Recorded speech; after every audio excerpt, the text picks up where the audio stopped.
안녕하세요, 최호섭입니다. 저는 지금 미국 워싱턴 DC에 와 있는데요.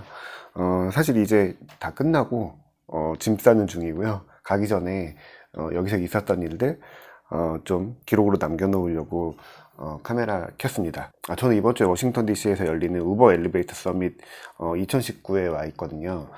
우버 엘리베이터 서밋은 우버의 드론 택시, 뭐 에어 택시 이렇게도 부르죠. 그러니까 뭐 하늘을 대상으로 하는 운송 시스템에 관련된 그런 발표예요. 우버라고 하면은 다들 이제 승차 공유, 뭐 택시, 요즘에 타다 뭐 이런 것들을 논란이 먼저 떠오르죠. 근데 사실 이제 우버의 비즈니스는 뭐 차량 공유 이게 전부가 아니거든요. 우버의 시작은 사실 이제 우리가 생각하는 그런 차량 호출, 뭐 차를 불러서 타고 목적지까지 가는 뭐 그런 게 맞지만, 지금은 사실 이제 교통, 뭐 운송, 뭐 심지어 뭐 자전거 뭐 이런 것까지 이동과 관련된 모든 것들을 다루는 뭐 통합 플랫폼 뭐 이런 식으로 이제 이야기를 하고 있어요. 사실 여전히 우리는 택시 갈등이 아직 갇혀 있는데, 우버를 바라보는 시선, 또 우리가 우버의 어떤 부분을 좀 중점적으로 봐야 될지, 이런 얘기들을 좀 해보려고 해요. 먼저 이번 우버 엘리베이터 서밋 발표된 내용들부터 좀 간략하게 볼게요. 핵심은 우리가 드론 택시라고 부르는 뭐 항공교통수단에 대한 좀 구체화, 비즈니스적인 구체화가 있었어요. 우버는 이미 사실 작년 똑같은 행사 우버 엘리베이터 서밋 2018에서 구체적으로 좀 사업 계획을 밝힌 적이 있거든요. 2023년까지 드론 택시를 상용화하고 누구나 탈 수 있게 만들겠다, 뭐 이런 거였었거든요. 뭐 날아가는 교통수단이다, 뭐 신기하다, 이거는 사실 좀 지나간 얘기고요.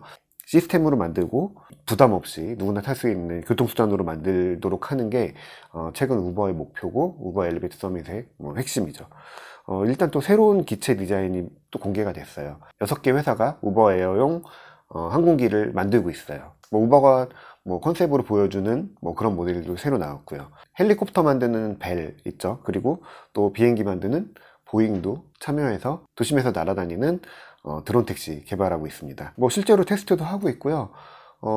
실 제품이 현장에 전시되기도 했어요. 그리고 이 비행기의 기본은 수직 이착륙이거든요. 그리고 전기 모터를 쓰는 수직 이착륙기, eVTOL이라고 부르더라고요. 핵심은 프로펠러로 움직이는 거예요. 엔진 대신에 또 전기 모터를 쓰고요. 이유가 있는데, 소음, 환경 문제, 그리고 장기적으로는 저렴한 요금까지 연결되어 있는 거예요. eVTOL 자체가 도심 깊숙이, 그러니까 우리 동네까지도 들어와야 되거든요. 그러려면 사실 헬리콥터 같은 건 굉장히 시끄럽죠. 근데 eVTOL은 굉장히 조용하게 움직일 수 있다고 그래요. 아무리 그래도 좀 시끄럽지 않을까 그랬는데 한 60데시벨 정도 소음이 난다고 해요. 큰 프로펠러가 여러 개 달려 있어 갖고 시끄럽게 빨리 돌지 않아도 되고, 모터 자체가 또 조용하니까 도심까지 들어오는데 그렇게 큰 장애는 없는 것 같아요. 그리고 충전 배터리는 태양광 같은 지속 가능한 에너지 이런 걸 쓰도록 되어 있는 거죠. 이런 것들은 결국에 이제 요금을 더 내릴 수 있는 그런 요소로도 한몫을 하죠. 그럼 이 비행기들이 어디서 뜨고 내릴까? 이게 문제잖아요. 지금 건물 옥상에 가끔 헬리패드가 있는 건물들이 있죠. 근데 꼭 그런 데만 쓸 수 있는 게 아니라, 이 우버 에어의 핵심은 거점에서 거점을 이동하는 거거든요. 그래서 그 거점들을 스카이포트라는 이름으로 새로 건물을 만들어요. 우버가 직접 만드는 건 아니고, 이것도 파트너사들이 만들고 우버가 그런 네트워크 또 운영 그 시스템을 만들어 주는 거죠. 이번에 발표된 디자인들 보면은 굉장히 멋있어요. 어떻게 보면 공항인데 우버 에어 eVTOL만 뜨고 내리는 건데, 1시간에 보통 200대 정도 뜨고 내릴 수 있는 설계들이 있고요. 엄청 큰 거는 1000대까지, 1시간에 1000대까지 뜨고 내릴 수 있다고 해요. 이 스카이포트가 세워지는 이유는 간단해요. eVTOL이 우리 집 앞까지 와서 집 앞에 내려줄 수는 없잖아요. 지역마다, 동네마다 내릴 수 있는 터미널처럼 만들어주는 거죠. 근데 이 스카이포트도 그냥 볼 게 아니더라고요. 저도 오기 전까지 그냥 드론만 띄우는 이런 건 줄 알았는데, 우버 차량을 타고 와서 타고 내릴 수 있는 공간, 그리고 주차도 할 수 있어야 되고, 점프라고 하죠. 우버가 운영하는 자전거, 킥보드 이런 거 탈 수 있는 곳도 있고요. 그리고 휴식 공간으로 앉아서 우버이츠로 음식을 시켜 먹을 수 있는 공간도 있고요. 그리고 우버 드라이버들이 왔다 갔다 하다가 쉴 수 있는 그런 공간도 있고요. 그래서 층마다 1층에는 주차장이 있고, 2층에는 킥보드를 빌릴 수 있고, 이런 식으로 층마다 그걸 레이어로 구분을 해서 우버의 전체 서비스가 건물에 녹아있는 좀 그런 디자인이어서 좀 인상적이었었고요. 그리고 우버에어는 단순히 교통수단, 드론 택시 이런 시스템적인 문제보다도 이걸 통해서 교통 환경 이런 것들을 바꾸기 위한 노력들이 굉장히 크고, 사실 우버가 바라보는 비전도 그 부분이거든요. 뭐 길이 막히는 거 관계없이 이동하겠다 뭐 이런 거에서 시작하긴 했지만, 우버는 이거를 통합 시스템으로 만들었어요. 그래서 집에서 나와서 우버 에어를 타러 가는 과정, 그리고 또 다시 내려서 목적지까지 가는 과정을 하나의 프로세스를 만들어 놓은 거죠. 그래서 버튼 하나만 누르면 집에서 스카이포트까지 가는 우버엑스를 예약을 해주고, 그리고 적절한 시간에 내리면 그걸 맞춰서 우버에어 예약이 돼 있고, 에어택시를 탄 다음에 넘어가서 다른 스카이포트에 내려서 다시 목적지까지 갈 때 필요한 뭐 우버엑스 차량이나 뭐 점프 자전거, 킥보드 이런 걸 빌려서 갈 수 있도록 연결을 해주는 거죠. 결과적으로는 여러 교통수단을 복합적으로 이용해서 이제 시간과 비용 이런 것들을 줄이는 게 목표예요.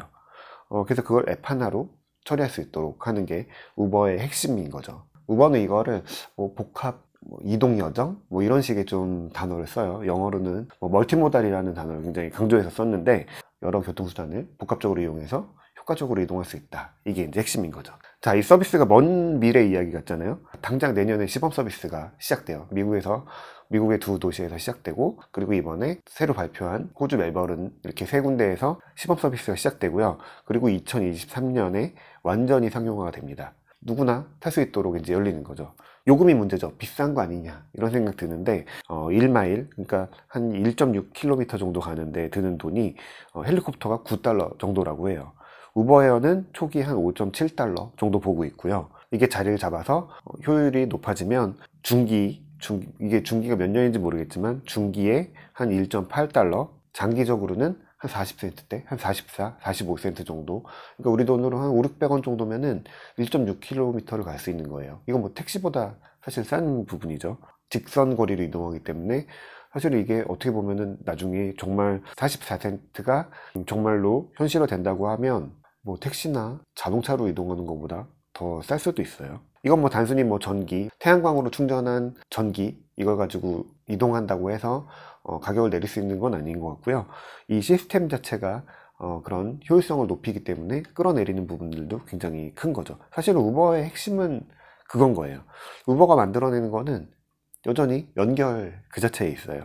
근데 뭐 단순히 이어주고 끝나는 게 아니라 이어진 매개체들이 효율적으로 만족할 수 있도록 하는 그런 방법들을 계속 고민을 하고 있는 거죠. 그래서 우버 차량 시스템도 보면은 단순히 뭐 매칭이 아니라 타는 사람도 운전자도 뭐 다 좋을 수 있는 그런 최적점을 찾아내는 게 우버의 중심인 거죠. 그 대표적인 게 이제 우버풀인데, 우버풀이라고 하면 여러 사람이 이제 합승을 하는 그런 거죠. 합승이라고 하면 좀 단어가 좀 이상하긴 한데, 어쨌든 모르는 사람들끼리 비슷한 경로를 찾아서 이어주는 거예요. 이걸 뭐 사람이 하면 굉장히 어려운 거죠. 그 우버는 우버풀 시스템을 통해서 최적의 경로에 있는 사람들을 서로 연결을 해주고, 또 같이 타면 요금을 내릴 수 있잖아요. 그리고 요즘에 미국에도 굉장히 인기 있는 익스프레스 풀이라고 있는데, 뭐 지금 있는 곳에서 차를 타고 내리는 게 아니라 조금 걸어 나가야 돼요. 대로변으로 2, 3분 정도 걸어 나가면 요금이 거의 뭐 많게는 절반 가까이 떨어지거든요.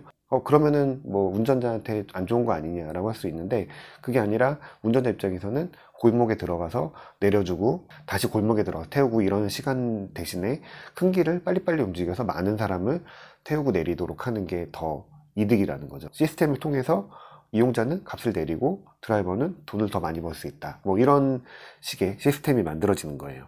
우버야도 사실은 이제 돈이 많이 들어가는 교통수단이죠. 이거 시범 서비스 준비하는 가장 큰 이유가 사실은 이 서로가 만족할 수 있는 최적점을 찾는 시스템을 만드는 거죠. 그리고 이걸 통해서 이전과 완전히 다른 복합 이동수단이 만들어질 수 있는 시험을 하는 거죠. 한 3년 정도의 시간이 걸린다고 우버는 본 거고요. 우버는 좀 이런 기술적인 관점에서 볼 필요가 있어요.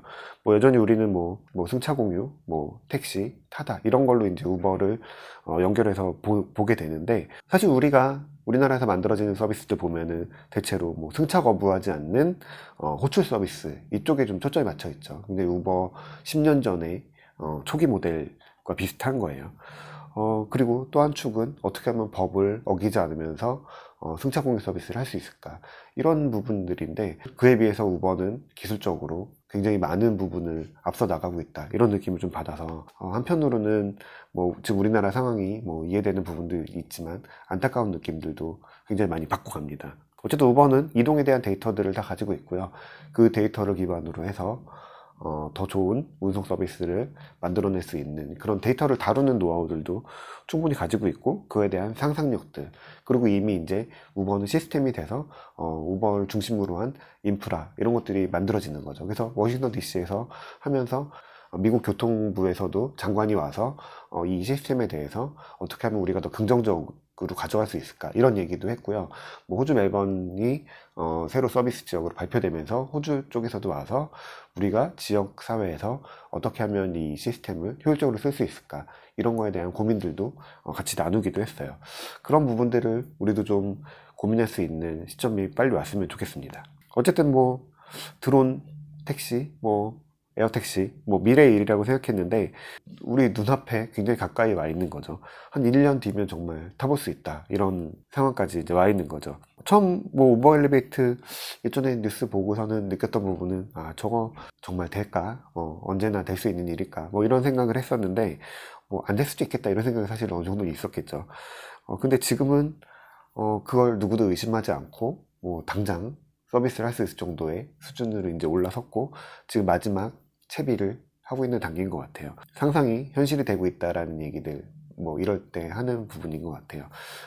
저는 이제 정리하고 이제 한국으로 돌아가려고 하고요. 이 이야기들도 머지않아 제가 카메라를 들고 에어택시를 타면서 말씀을 또 드릴 수 있을 것 같아서 기대도 굉장히 되고요. 어떤 뭐 사회적 고민, 이런 것들도 같이 품고 돌아갑니다.